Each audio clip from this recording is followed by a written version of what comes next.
A 5-year-old girl born without an arm slips a purple crayon letter under the Hells Angels clubhouse door at midnight. By sunrise, 57 outlaw bikers are lined up outside her house, and what happens next makes the entire neighborhood stop breathing. Before we dive in, where are you watching this from right now? Drop your city in the comments. I want to know where my Brotherhood community is tuning in from across America. And if you believe in loyalty, real brotherhood, and stories that show bikers as the protectors they truly are, hit that subscribe button right now. All right, let's get into this story. The apartment on 38th Avenue smelled like burnt toast and lavender air freshener fighting a losing battle. Alice stood in front of the cracked bathroom mirror, her pink dress wrinkled from being folded too many times in the bottom drawer. She was 5 years old, 4 feet tall, and terrified of Monday. Her right hand gripped the strap of her new backpack, bright yellow with cartoon bees, while her left arm ended just below the elbow in a smooth, rounded stump. She'd been born that way. The doctors had long names for it that her mom whispered to other adults when they thought Alice couldn't hear. But Alice had her own word for it. Wrong. She twisted her shoulder, trying to snake the second strap over without dropping the bag. It slipped. She tried again. Her fingers trembled as she finally got it settled, then immediately tugged her sleeve down as far as it would go, covering as much of the stump as possible. "Baby, you ready for dinner?" Monica called from the kitchen. Her voice tired in that way that made Alice's chest hurt. "Almost, Mama." Through the thin walls, she heard them. The Santos boys from next door playing basketball in the alley below her window. Their voices drifted up clear as anything. "Yo, you see the new girl starting at PS 143? The one with no arm? Yeah, my cousin said she's in his class." "Robot girl, bro. That's what they're gonna call her." Laughter, cruel and careless. Alice backed away from the window, her stuffed bunny clutched against her chest. Her throat felt tight, her eyes burned. She'd known it would be bad, but hearing it out loud made it real in a way that twisted her stomach into knots. That night, after Monica kissed her forehead and turned off the light, Alice lay awake, staring at the water stain on the ceiling that looked like a dragon. She thought about walking into that classroom, thought about all those eyes, all those whispers, all those kids pulling their hands away when the teacher tried to pair them up. She couldn't do it alone. At 11:30, when the apartment finally went quiet except for her mom's soft snoring, Alice slipped out of bed. She pulled on her sneakers, grabbed her bunny, and tucked the folded piece of notebook paper into her dress pocket, the one she'd written and rewritten 6 times until her hand cramped. The hallway creaked. The front door clicked open so slowly it barely made a sound. Outside, the summer air was thick and heavy. Streetlights buzzed. Somewhere a dog barked. Alice's heart hammered as she walked barefoot down the cracked sidewalk, past the bodega with its metal gates pulled down, past the empty lot where grass grew through broken concrete. At the end of the block sat the clubhouse, dark, quiet. A row of motorcycles gleaming under the single floodlight like sleeping dragons. Alice knelt down, her knees pressing into the rough concrete. She slid the letter under the heavy wooden door, her fingers shaking. Then she ran home as fast as her little legs could carry her, Bunny bouncing against her chest, hoping someone inside would read it before she lost her nerve completely. Kieran McKenna had seen a lot of things slide under that clubhouse door over the years. Threats from rival clubs, court summons. Once, a bloody knife wrapped in newspaper that nobody ever talked about again. But this was different. The paper was college-ruled, torn neat from a spiral notebook. The handwriting wobbled like a drunk trying to walk a straight line. Some letters were backwards. The ink was purple crayon. Dear Motorcycle Club, my name is Alice. I was born with only one arm.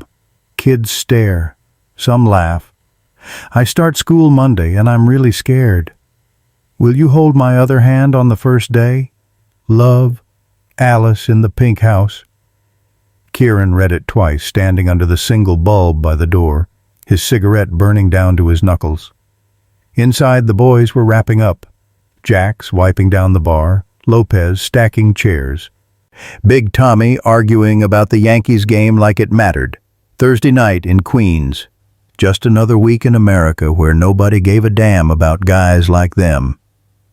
But this letter. Kieran looked up the block toward the rental house 2 doors down.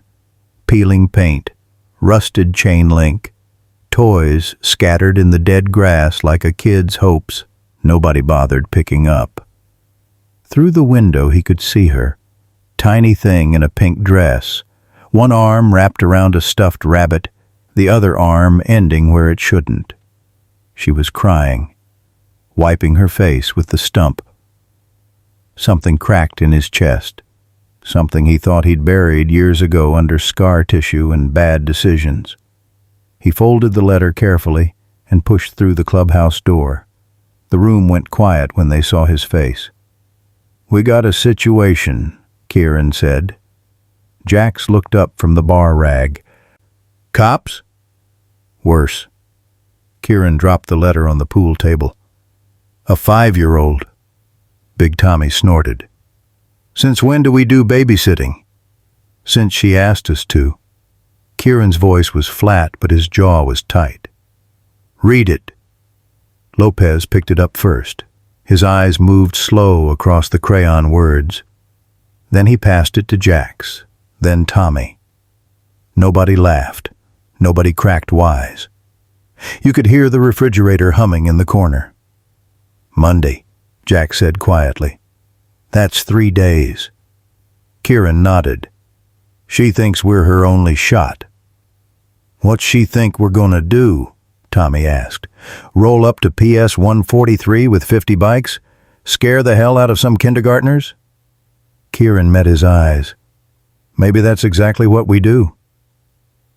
Monica Reyes hadn't slept in 2 years. Not really. Single mom, night shift at Queens General. Bills stacked on the counter like a house of cards, one breath from collapsing. And Alice, sweet, brave, terrified Alice, starting school in 3 days with 1 arm and 0 friends. So when the knock came Saturday afternoon, heavy and deliberate, Monica's first thought was eviction notice. She opened the door and froze. 3 men, leather vests, tattoos crawling up their necks.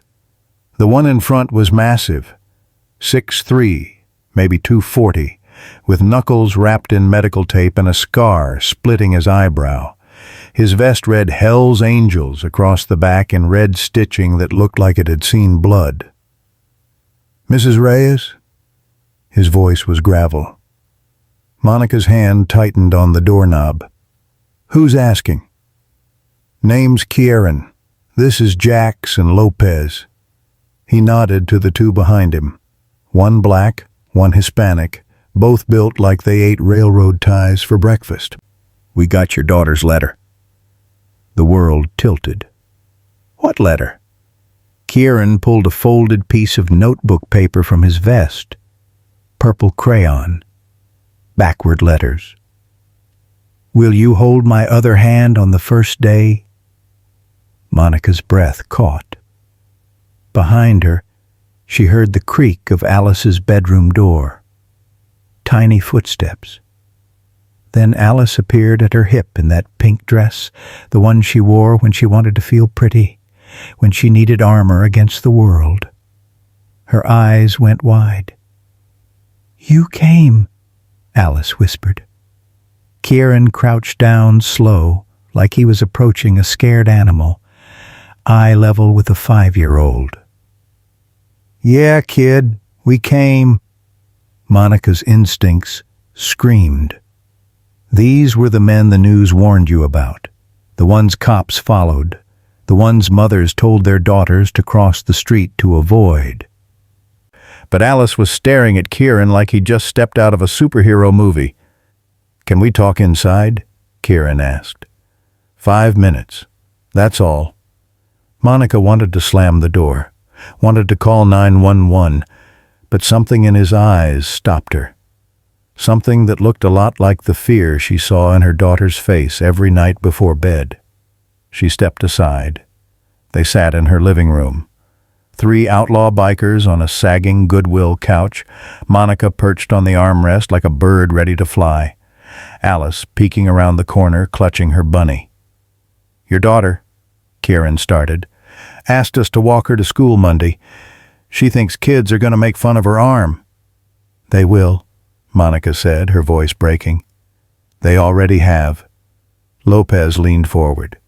"Not if we're there." "You want to show up at an elementary school?" Monica's voice climbed. "With what? Motorcycles? Guns? You'll terrify everyone." "Good," Jack said simply. Chapter 4. Principal Evelyn Patel had 23 years in the New York City public school system. She'd dealt with helicopter parents, budget cuts, and one memorable incident involving a raccoon in the cafeteria.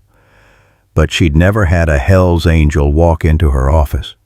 Kieran McKenna filled the doorway like a storm cloud, leather vest, tattoos, the kind of presence that made the secretary reach for the panic button under her desk. "I need 5 minutes," he said.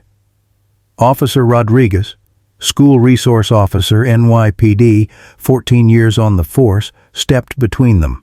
His hand didn't go to his gun, but it was close. "You got a reason to be here, or do I need to make one up?" Kieran pulled out Alice's letter, smoothed it on the desk between them. Purple crayon under fluorescent lights in a Queens elementary school administrative office looked like something from another planet. Mrs. Patel read it. Her expression shifted. "You're here about Alice Reyes. She's terrified," Kieran said. "First day of kindergarten. Born without her left forearm.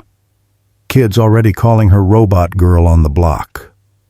Rodriguez crossed his arms. "And you think rolling up here with your club is going to help? This is a school, not a biker rally." "I think," Kieran said slowly, "that if 57 grown men show up to make sure one little girl gets through those doors safe, every bully in that building is going to think twice before opening their mouth." Mrs. Patel sat back. She'd seen Alice's file, the psychological evaluations, the mom working doubles at the hospital, the referrals to counselors the family couldn't afford. "Mr. McKenna, I appreciate the sentiment, but you're talking about bringing an outlaw motorcycle club onto school property. That's a lawsuit waiting to happen. That's parents pulling their kids. That's the only thing that kid asked for," Kieran interrupted. His voice was quiet, dangerous. "She didn't ask for therapy, didn't ask for special treatment. She asked us to hold her other hand. That's it." Rodriguez studied him. 15 years of reading people on the streets of New York, and something in this biker's eyes didn't match the leather and the scars. "You got kids, McKenna?" "No." "Then why do you care?" Kieran's jaw tightened. For a moment he looked somewhere else. Somewhere darker. "Because I was that kid once.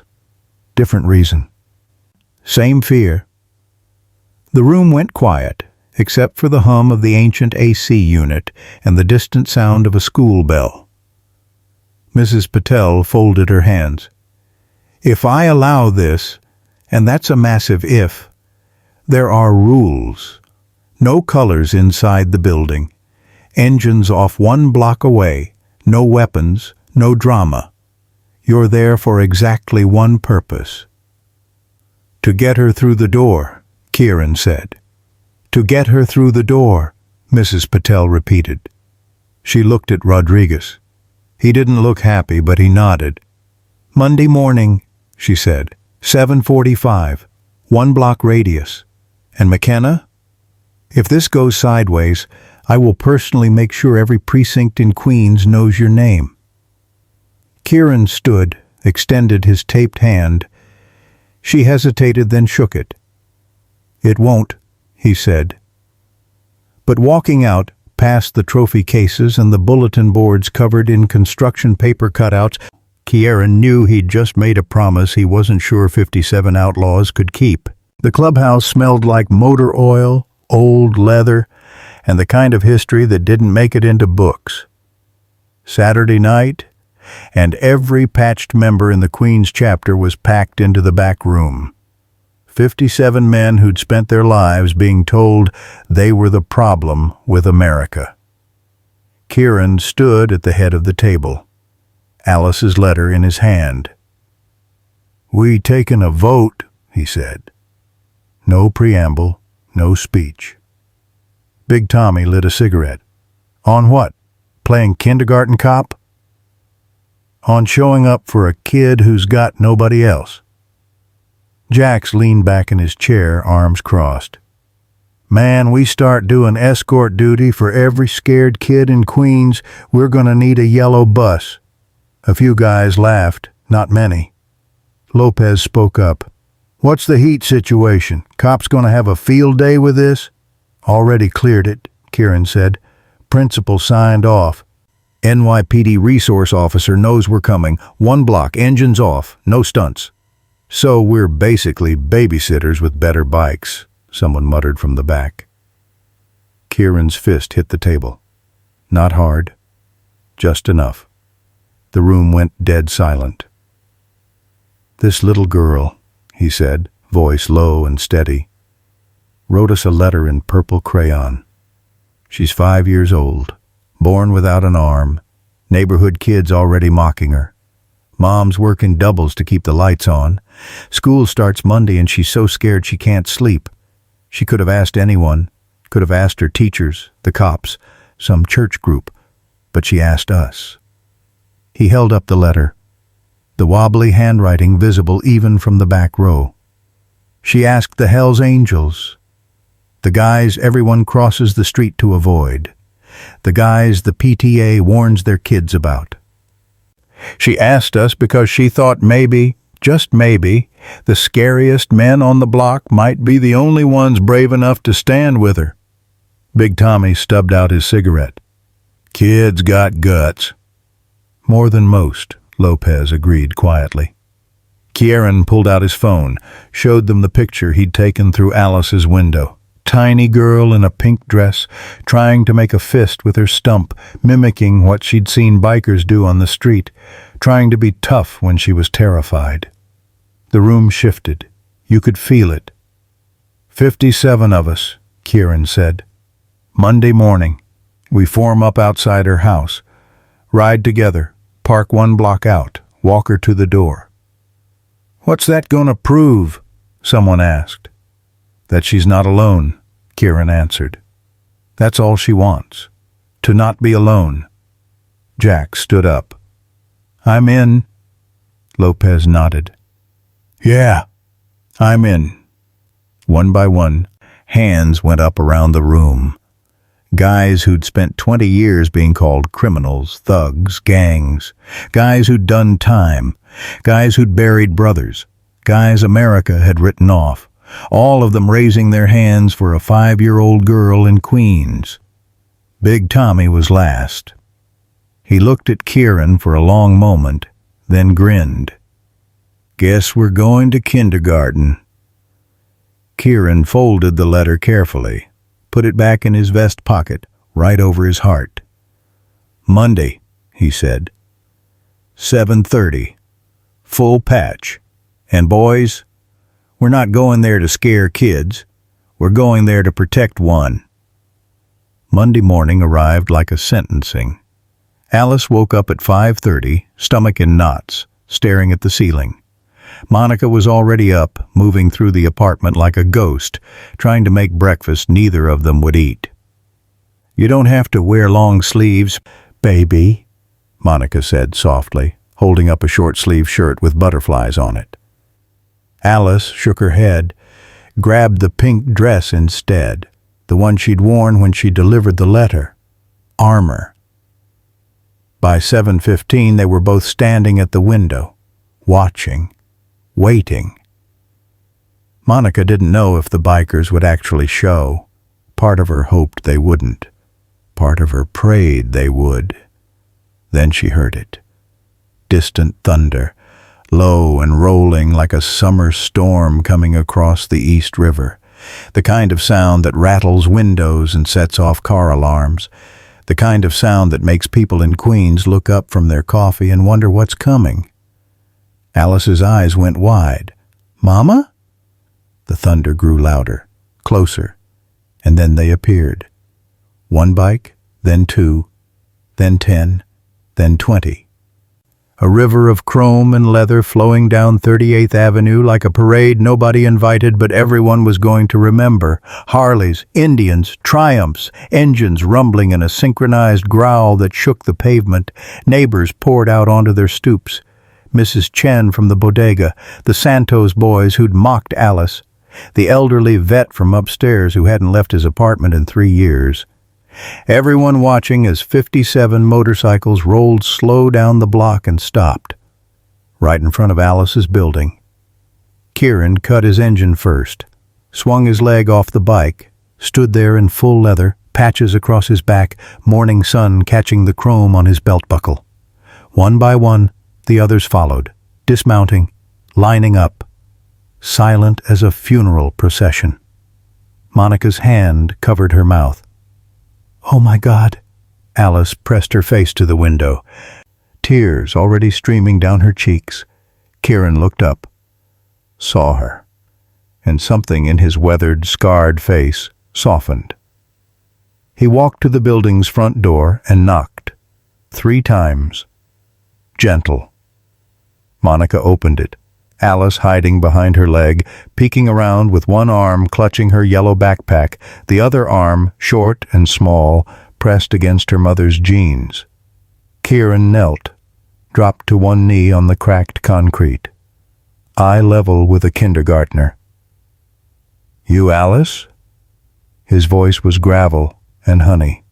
She nodded, too scared to speak. "I'm Kieran. You sent us a letter." Another nod. He held out his fist, big, wrapped in medical tape, busted knuckles that had seen every kind of fight. Alice stared at it. "You know what this means?" Kieran asked. She shook her head. "Means you're one of us now. Means when you're scared we show up. Means nobody messes with you without going through every single man on this block. You understand?" Alice's bottom lip trembled. She lifted her right hand, tiny, shaking, and bumped it against his fist. Then, slowly, she raised her left arm, the one that ended too soon, the one kids pointed at, the one she tried to hide under long sleeves in shame. And Kieran bumped his fist against her stump, gentle, respectful, like it was the most natural thing in the world. "There we go," he said softly. "Both hands." Alice broke. Tears poured down her face as she threw her arm around his neck. He caught her, held her. This massive, scarred biker holding a 5-year-old girl who weighed maybe 40 pounds. Behind him, 56 men stood in absolute silence. And on 38th Avenue in Queens, New York, on a Monday morning in September, nobody said a word. PS 143. Elementary sat 3 blocks away. Old brick, chain-link fence, American flag hanging limp in the morning heat. By 7:30, the parking lot was filling with minivans and sedans, parents dropping off kids, teachers clutching coffee cups like life preservers. Then they heard it. That sound. The principal stepped outside. Officer Rodriguez put his hand on his radio.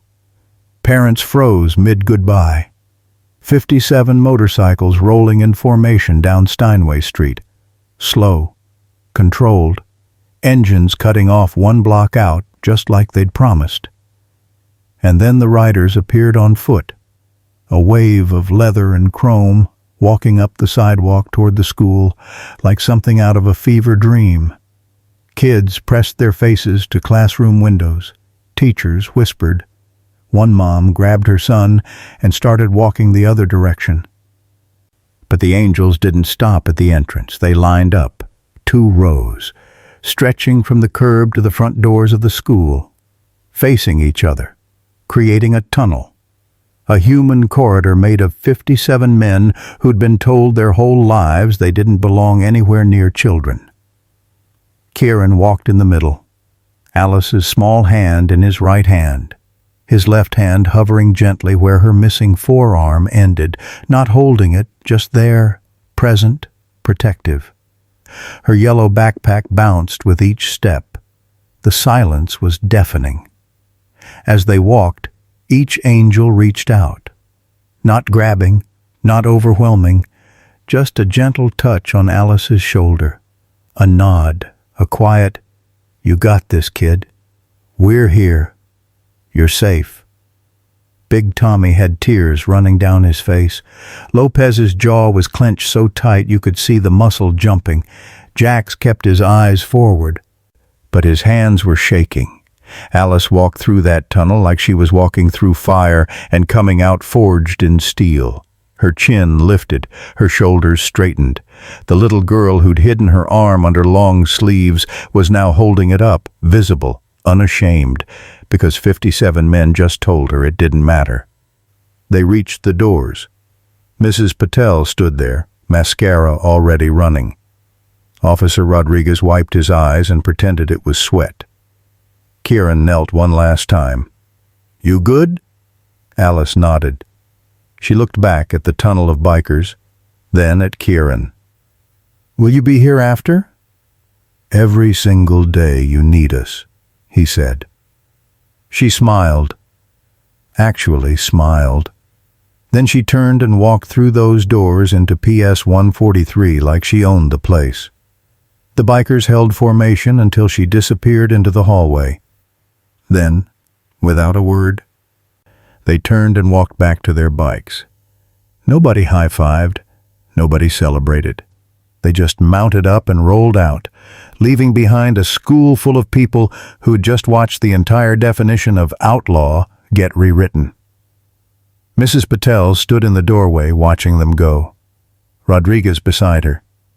"That," she said quietly, "was the most beautiful thing I've ever seen in 23 years of teaching."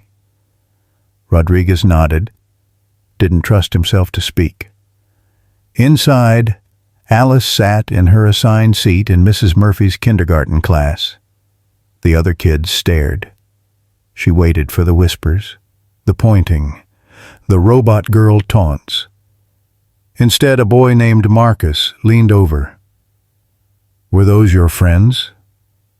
Alice thought about the letter, the tunnel, Kieran's fist bumping against her stump. "Yeah," she said. "Those are my friends." "Cool," Marcus said. And he meant it. By lunchtime, Alice Reyes was famous. Not for her missing arm, for her biker escort. Kids crowded around her table in the cafeteria, asking questions like she was a celebrity. "How many motorcycles were there? Do you know all of them? Can they come back tomorrow?" Teachers watched from the lunch line, smiling. The school secretary had already fielded 6 calls from parents, not complaints, requests. "Can they do this for the whole week?" Alice sat in the middle of it all, eating her peanut butter sandwich, feeling something she'd never felt before in her entire 5 years of life. Protected. 3 blocks away, the clubhouse was quiet. Most of the boys had headed to work, construction sites, auto shops, dockyards. But Kieran sat on the curb out front, smoking a cigarette, staring at nothing. Jax dropped down beside him. "You good, brother?" "Yeah." "You don't look good." Kieran took a long drag. I keep thinking about what happens tomorrow, and the day after, and the day after that. We can't do this forever. She's got to learn to walk through those doors on her own. Maybe, Jack said, but not today. Today she needed us, and we showed up. That's enough. Lopez came out with 3 beers, handed them around. School just posted on Facebook. You want to see? He held up his phone. The post had a photo, taken from inside, looking out through the glass doors. Alice walking through the tunnel of bikers, Karen's hand near her shoulder. The caption read, "This morning, we witnessed what true community looks like. Thank you to the men who showed a frightened little girl that kindness has no dress code. 4,000 shares. 8,000 comments. National news outlets already reaching out. We're going to be famous, Lopez muttered. We're going to be targets, Kieran corrected. NYPD's going to have questions. Rival clubs are going to think we've gone soft. And every scared parent in the tri-state area is going to want us to escort their kid. So what do we do? Jax asked. Kieran crushed his cigarette under his boot. We finish what we started. That afternoon, Monica got off her shift at Queens General at 3:30 and drove straight to the school. She'd been terrified all day, checking her phone every 5 minutes, waiting for the call that something had gone wrong, that the bikers had caused a scene, that Alice was traumatized. Instead, she found her daughter on the playground, playing tag, laughing, showing a group of kids how she could hang from the monkey bars with one arm, and not a single child was mocking her. Mrs. Murphy walked over. Mrs. Reyes, I've been teaching for 11 years. I've never seen anything like this morning. Alice hasn't stopped smiling all day. Monica's eyes filled with tears. I didn't know if I should let them. I didn't know if it was safe. If it was exactly what she needed, Mrs. Murphy said gently. Sometimes the people we're taught to fear are the ones who show up when no one else will. That evening, back at the apartment, Alice sat at the kitchen table doing her homework, coloring a picture of her family. She drew 3 people, her mom, herself, and a big man with a motorcycle. Who's that baby? Monica asked, looking over her shoulder. That's Kieran, Alice said, adding purple to his vest. He held my other hand. Monica sat down, pulled her daughter into her lap. You know those men can't be there every day, right? Eventually you'll have to go to school by yourself. Alice nodded. I know. But now I'm not scared anymore. Why not? Alice held up her left arm, the one she used to hide. Because Kieran said this doesn't make me different. It makes me strong. Like them. And Monica Reyes, single mother, night shift nurse, woman who'd spent 2 years trying to figure out how to help her daughter feel whole, finally understood. Sometimes it takes a village. Sometimes it takes a motorcycle club. And sometimes, in America, in Queens, on a Monday morning in September, both are exactly the same thing. 3 weeks later, the neighborhood looked different, felt different. The Hells Angels still rolled through 38th Avenue, but now kids waved instead of running. Mrs. Chen at the bodega kept a coffee pot going for the guys. Even the Santos boys, the ones who'd called Alice Robot Girl, now nodded respectfully when Kieran's bike rumbled past. The club had quietly started showing up at dismissal time.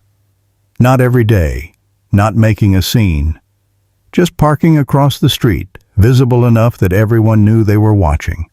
Bullies learned fast. Teachers learned faster. And Alice? Alice bloomed.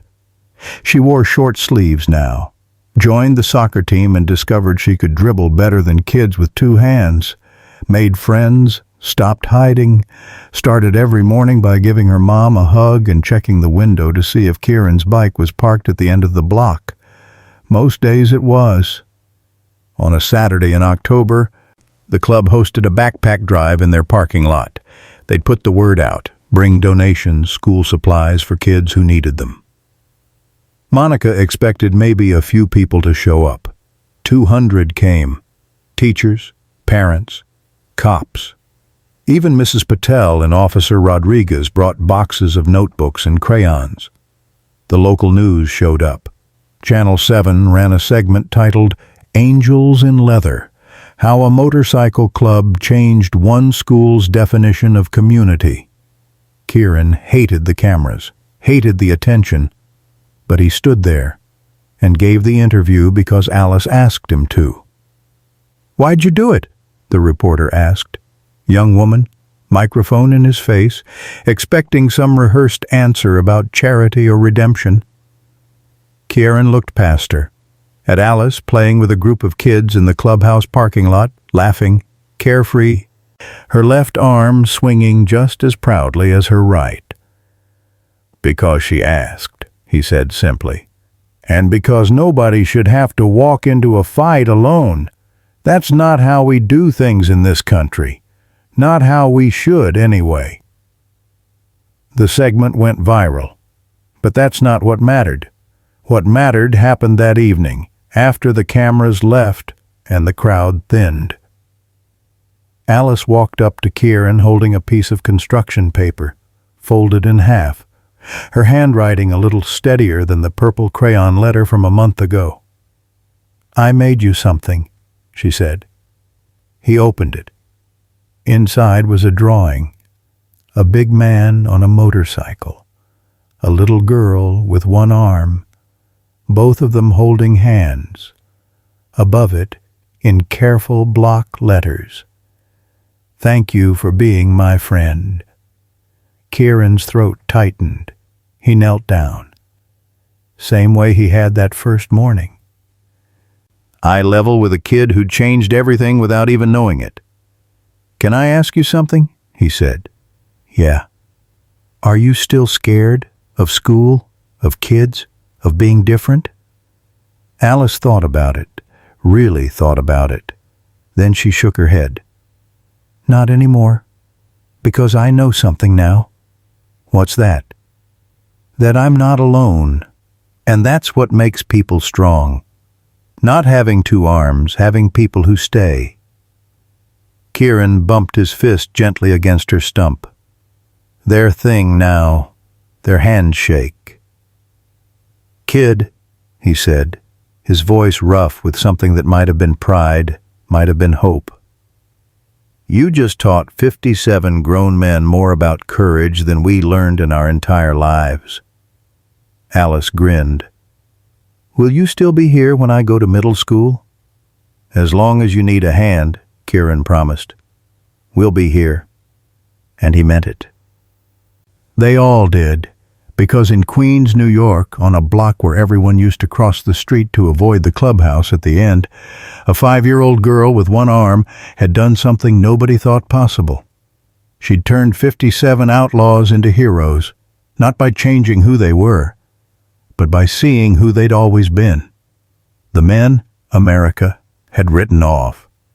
The Brotherhood people feared. The angels nobody believed in, all of them holding the line for one little girl who just wanted someone to hold her other hand on the first day. And in doing so, proving that sometimes the scariest people in the neighborhood are exactly the ones you want standing between your children and the world. Because loyalty doesn't have a dress code. Brotherhood doesn't check your record. And justice, real justice, looks a lot like a leather vest and a purple crayon letter carried over your heart. That's the American story they don't tell on the news. But it's the one that matters most.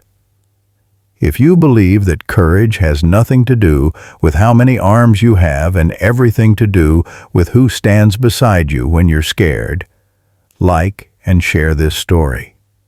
Subscribe now for more stories that show the real heart of biker brotherhood, the loyalty, the justice, the family nobody tells you about. Also, check out the 2 videos showing on the screen right now, specially crafted for you. See you in the next one, brothers and sisters.